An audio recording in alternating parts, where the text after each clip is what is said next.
ಎಲ್ರಿಗೂ ಗೊತ್ತಿರುವಂಥದ್ದೇ ನಿನ್ನೆಯ ದಿನ ವಿಶೇಷವಾಗಿ ನಾವೆಲ್ಲರೂ ಗುರು ಪೂರ್ಣಿಮೆಯನ್ನ ಆಚರಿಸಿದ್ದೇವೆ. ಗುರು ಪೂರ್ಣಿಮೆಯನ್ನ ವ್ಯಾಸ ಪೂರ್ಣಿಮೆ ಅಂತಲೂ ಕರೀತಾರೆ. ಯಾಕೆಂತಂದ್ರೆ ವ್ಯಾಸ ಮಹರ್ಷಿಗಳು ಜನಿಸಿದಂತಹ ದಿನ. ನಾವೆಲ್ಲರೂ ಒಬ್ಬೊಬ್ಬರನ್ನ ಗುರುಗಳನ್ನಾಗಿ ಸ್ವೀಕರಿಸಿರ್ತೇವೆ. ಎಲ್ಲ ಕ್ಷೇತ್ರಗಳಲ್ಲಿಯೂ ಒಬ್ಬೊಬ್ಬರನ್ನ ಗುರುಗಳನ್ನಾಗಿ ಸ್ವೀಕರಿಸಿರ್ತೇವೆ. ಆದ್ರೆ ನಮ್ಮೆಲ್ಲರಿಗೆ ಇಡೀ ಭಾರತಕ್ಕೆ ಒಬ್ಬ ಗುರು ಅವರೇ ವ್ಯಾಸ ಮಹರ್ಷಿಗಳು. ಅವರು ವೇದಗಳನ್ನ, ಪುರಾಣಗಳನ್ನ, ಮಹಾಭಾರತದ ಗ್ರಂಥಗಳನ್ನ ಬರೆದಂಥವ್ರು. ಅದರಿಂದ ನಮ್ಮೆಲ್ಲರಿಗೆ ಒಂದು ಜ್ಞಾನವನ್ನು ನೀಡಿದಂತಹ ಒಬ್ಬನೇ ಒಬ್ಬ ಗುರು ಅವರು ವ್ಯಾಸ ಮಹರ್ಷಿ. ಅದರಿಂದ ಈ ದಿನವನ್ನ ಗುರು ಪೂರ್ಣಿಮೆ ಅಥವಾ ವ್ಯಾಸ ಪೂರ್ಣಿಮೆ ಅಂತಲೂ ನಾವು ಕರೀತೇವೆ. ಸಂಸ್ಕೃತದ ಒಂದು ಪದದಿಂದ ಬಂದಿದೆ ಗುರು ಅನ್ನುವಂಥದ್ದು. ಗು ಅಂತ ಹೇಳಿದ್ರೆ ಒಂದು ಅರ್ಥ ಇದೆ, ರು ಅಂತ ಹೇಳಿದ್ರೆ ಒಂದು ಅರ್ಥ ಇದೆ. ಗು ಅಂತ ಹೇಳಿದ್ರೆ ಅಂಧಕಾರ. ಅಂಧಕಾರ ಅಂತ ಹೇಳಿದ್ರೇನು? ಕತ್ತಲು. ರು ಅಂದ್ರೆ ಏನು? ಅದನ್ನ ತೊಲಗಿಸುವವನು. ರು ಅಂದ್ರೆ ತೊಲಗಿಸುವುದು ಅಂತ ಅರ್ಥ, ಅಥವಾ ತೊಳೆಯುವುದು ಅಂತ ಅರ್ಥ. ಹೀಗೆ ಒಟ್ಟಿಗೆ ಗುರು ಅಂತಂದ್ರೆ ಅಂಧಕಾರವನ್ನ ಅಥವಾ ಕತ್ತಲೆಯನ್ನ ತೊಡೆದು ಹಾಕುವವನು. ಯಾರು ನಮ್ಮನ್ನ ಅಜ್ಞಾನದಿಂದ ಜ್ಞಾನದ ಕಡೆಗೆ ಕರೆದುಕೊಂಡು ಹೋಗ್ತಾನೋ ಅವನೇ ನಮ್ಮ ಗುರು. ನಿನ್ನೆಯ ದಿನ ಅಂದ್ರೆ ಆಷಾಢ ಮಾಸದ ಪೂರ್ಣಿಮೆಯನ್ನ ವಿಶೇಷವಾಗಿ ಗುರು ಪೂರ್ಣಿಮೆ ಅಂತ ಹೇಳಿ ಆಚರಿಸ್ತೇವೆ. ಆ ದಿನ ನಾವು ನಮ್ಮೆಲ್ಲ ಗುರುಗಳನ್ನ ಮನಸ್ಸಲ್ಲಿ ನೆನೆಸ್ಕೊಂಡು ಅವರಿಗೆ ನಮಸ್ಕಾರ ಅಥವಾ ಅವರಿಗೆ ಅವರ ಕಾಲನ್ನು ಹಿಡ್ತೇವೆ ಅಂತಾದ್ರೆ ನಾವು ಎಲ್ಲಾ ಕ್ಷೇತ್ರಗಳಲ್ಲೂ ವಿಶೇಷವಾಗಿ ಸಾಧನೆಯನ್ನ ಮಾಡ್ತೇವೆ ಅಂತ ಹೇಳಿ ಅರ್ಥ. ಯಾವಾಗಲೂ ನೆನಪಿಸ್ಕೊಳ್ಬೇಕು ಗುರುಗಳನ್ನ. ಆದ್ರೆ ನಾವೆಲ್ಲ ದಿನಗಳನ್ನ ಆಚರಿಸುತ್ತೇವಲ್ಲ, ಹಾಗೆ ಗುರುಗಳಿಗೆ ಒಂದು ದಿನ ಬೇಕಲ್ಲ.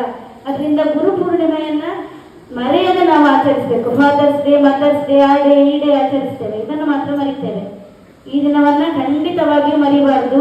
ಅವತ್ತು ನಮ್ಮೆಲ್ಲ ವಿಶೇಷವಾಗಿ ನಮ್ಗೆ ಸಣ್ಣ ತರಗತಿಗಳಲ್ಲಿ ಅಕ್ಷರಗಳನ್ನು ಹೇಳಿಕೊಟ್ಟದ್ದು ಯಾರು? ಆರಂಭದಲ್ಲಿ ಅಂಗನವಾಡಿ ಟೀಚರ್ ಹೇಳಿಕೊಡ್ತಾರೆ. ಅದಕ್ಕಿಂತ ಮೊದಲೊಬ್ಬ ಗುರು ಇದ್ದಾರೆ ನಮ್ಗೆ. ಯಾರು? ತಾಯಿ ಪ್ರಾರಂಭದಲ್ಲಿ ಅಕ್ಷರವನ್ನು ಹೇಳಿಕೊಡುವುದಿಲ್ಲ. ಆದ್ರೆ ನಾವು ನಡಿಲಿಕ್ಕೆ ಆರಂಭ ಮಾಡಿದಾಗ ಕೈ ಹಿಡಿದು ಹಾಗೆ ನಡಿಬೇಡ, ಬೀಳ್ತಿ, ಹೀಗೆ ನಡಿಬೇಡ, ಅಲ್ಲಿ ಹೋಗ್ಬೇಡ, ಅದು ಮುಟ್ಬೇಡ, ಇದು ಮುಟ್ಬೇಡ ಅಂತ ನಮ್ಗೆ ಸಲಹೆ ಸೂಚನೆ ಕೊಟ್ಟು ನಮ್ಮನ್ನು ಸಾಕಿ ಬೆಳೆಸ್ತಾರಲ್ಲ ಅಪ್ಪ ಅಮ್ಮ, ಅವರೇ ನಮ್ಮ ಮೊದಲ ಗುರು. ನಿನ್ನೆ ನಾವೆಲ್ಲರೂ ಯಾವಾಗಲೂ ತಂದೆ ತಾಯಿಗೆ ನಮಸ್ಕಾರ ಮಾಡಬೇಕು ಅಂತ ಹೇಳೋದು ಇದೇ ಉದ್ದೇಶಕ್ಕೆ. ನಮ್ಗೆ ಮೊದಲನೇದಾಗಿ ಒಳ್ಳೆ ಜ್ಞಾನವನ್ನು ಕೊಟ್ಟದ್ದು ನಮ್ಮ ಅಪ್ಪ ಅಮ್ಮ, ಮತ್ತೆ ನಮ್ಗೆ ಅಕ್ಷರ ಕಲಿಸುವುದು ನಮ್ಮ ಗುರುಗಳು. ಅವರನ್ನು ನಾವು ಯಾವತ್ತೂ ಮರಿಬಾರ್ದು. ಗುರುಗಳಿಗೆ ಯಾವ ಶಿಷ್ಯನ ಮೇಲೆ ಭೇದ ಇರುವುದಿಲ್ಲ. ಎಲ್ಲರೂ ನನ್ನ ಮಕ್ಕಳು ಅಂತ ಹೇಳಿ ಪ್ರೀತಿಸ್ತಾರೆ. ಅವರು ನೀನು ಒಳ್ಳೇದಾಗಪ್ಪ ಅಂತ ಹೇಳ್ತಾರೆ. ಯಾವ ಗುರುಗಳು ನೀನು ಹಾಳಾಗ್ಬೇಡ, ಹೀಗೆ ಆಗ್ಬೇಡ, ಉದ್ಧಾರ ಆಗುದಿಲ್ಲ ಅಂತ ಹೇಳುದಿಲ್ಲ. ನೀ ಎಲ್ಲಿದ್ರು ಒಳ್ಳೆದಿರು ಮಾರಾಯ ಅಂತ ಹೇಳ್ತಾರೆ. ಎಲ್ಲರೂ ಕೂಡ, ಎಲ್ಲ ಗುರುಗಳು ಅದ್ರ ಶುಭಾಶೀರ್ವಾದ ನಮ್ಗೆ ಕೊಡ್ತಾರೆ. ನಿನ್ನೆಯ ದಿನ ಅವರಿಗೆ ನಾವು ವಿಶೇಷವಾಗಿ ನಮಸ್ಕರಿಸಬೇಕು, ಅವರ ಆಶೀರ್ವಾದನ ಪಡ್ಕೊಳ್ಬೇಕು. ಈಗ ನಮ್ಗೆ ಸೌಲಭ್ಯ ಇದೆ, ನಮ್ಮ ಹತ್ರ ನಂಬರ್ ಇದ್ರೆ ಟೀಚರ್ಸಿಗೊಂದು, ಗುರುಗಳಿಗೊಂದು ಕಾಲ್ ಮಾಡಿ ಹೇಳ್ಬೋದಿತ್ತು. ಯಾರಾದ್ರೂ ಹೇಳಿದಿರಾ? ಇಲ್ಲಿ ಕೂತವ್ರು ಯಾರಾದ್ರೂ ಮಾತಾಡಿದಿರಾ? ಅಥವಾ ಅಟ್ಲೀಸ್ಟ್ ಇವತ್ತು ಬಂದು ವಿಶ್ ಮಾಡಿದಿರಾ ಮಾತಾಜಿಯವರಿಗೆ? ಇಲ್ಲ. ನಿನ್ನೆ ಅಪ್ಪ ಅಮ್ಮನಿಗೆ ನಮಸ್ಕಾರ ಮಾಡಿದ್ರಾ? ಇಲ್ಲ. ಇದು ಇವತ್ತಿನಿಂದಲೇ ಆರಂಭ ನಾವು ಮಾಡ್ಬೇಕು. ಅರ್ಥಾಯ್ತಾ? ಇವತ್ತಿಂದ ಗುರುಗಳ, ನಿನ್ನೆಯಿಂದ ಅಂದ್ರೆ ಯಾವಾಗಲೂ ಪ್ರತಿದಿನ ಗುರುಗಳ ಆಶೀರ್ವಾದ ತಗೊಂಡು ನಾವು ನಮ್ಮ ಕೆಲಸ ಕಾರ್ಯಗಳನ್ನು ಆರಂಭಿಸಿದ್ದೇವೆ ಅಂತ ಹೇಳಿದ್ರೆ ಮುಂದೊಂದು ದಿನ ಶ್ರೇಷ್ಠ ವ್ಯಕ್ತಿಗಳಾಗಿ ನಾವು ಬೆಳಿತೇವೆ.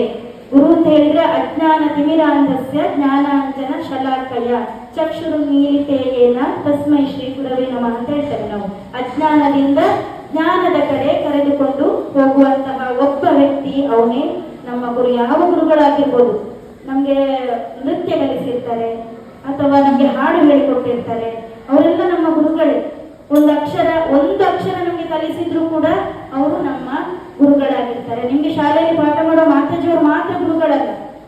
ಯಾವ ಕಡೆಯಲ್ಲಿ ನಿಮ್ಗೆ ಒಳ್ಳೊಳ್ಳೆ ಸಲಹೆ ಸೂಚನೆಗಳನ್ನ ಕೊಟ್ಟಿರ್ತಾರೋ ಅವರೆಲ್ಲ ನಮ್ಮ ಗುರುಗಳು. ಅಂತಹ ಗುರುಗಳಿಗೆ ನಾವು ನಮಿಸುವ ಅಂತ ಹೇಳ್ತಾ ಮತ್ತೊಮ್ಮೆ ಎಲ್ರಿಗೂ ಗುರು ಪೂರ್ಣಿಮೆಯ ಶುಭಾಶಯಗಳನ್ನು ತಿಳಿಸ್ತಾ, ನೀವೆಲ್ಲರೂ ಒಂದೊಳ್ಳೆಯ ಉತ್ತಮ ಪ್ರಜೆಗಳಾಗಿ ಮುಂದೆ ದೇಶಕ್ಕೆ ಒಂದೊಳ್ಳೆ ಆಸ್ತಿಯಾಗಿ ಬೆಳೆಯಲಿಕ್ಕೆ ಆಶೀರ್ವದಿಸ್ತಾ ಮತ್ತೊಮ್ಮೆ ಗುರು ಪೂರ್ಣಿಮೆಯ ಶುಭಾಶಯಗಳನ್ನು ತಿಳಿಸ್ತಾ ಇದ್ದೇನೆ. ಜೊತೆಗೆ ಗುರು ಪೂರ್ಣಿಮೆದ್ದು ಆ ಗುರುವಿಗೋಸ್ಕರ ಒಂದು ಗುರುವಿನ ಮಂತ್ರ ಹೇಳಿ ಮಾತನ್ನ ಮುಗಿಸುವ. ಗುರುಬ್ರಹ್ಮ ಎಲ್ರಿಗೆ ಗೊತ್ತಿದೆಯಲ್ಲ, ಗುರುಬ್ರಹ್ಮ.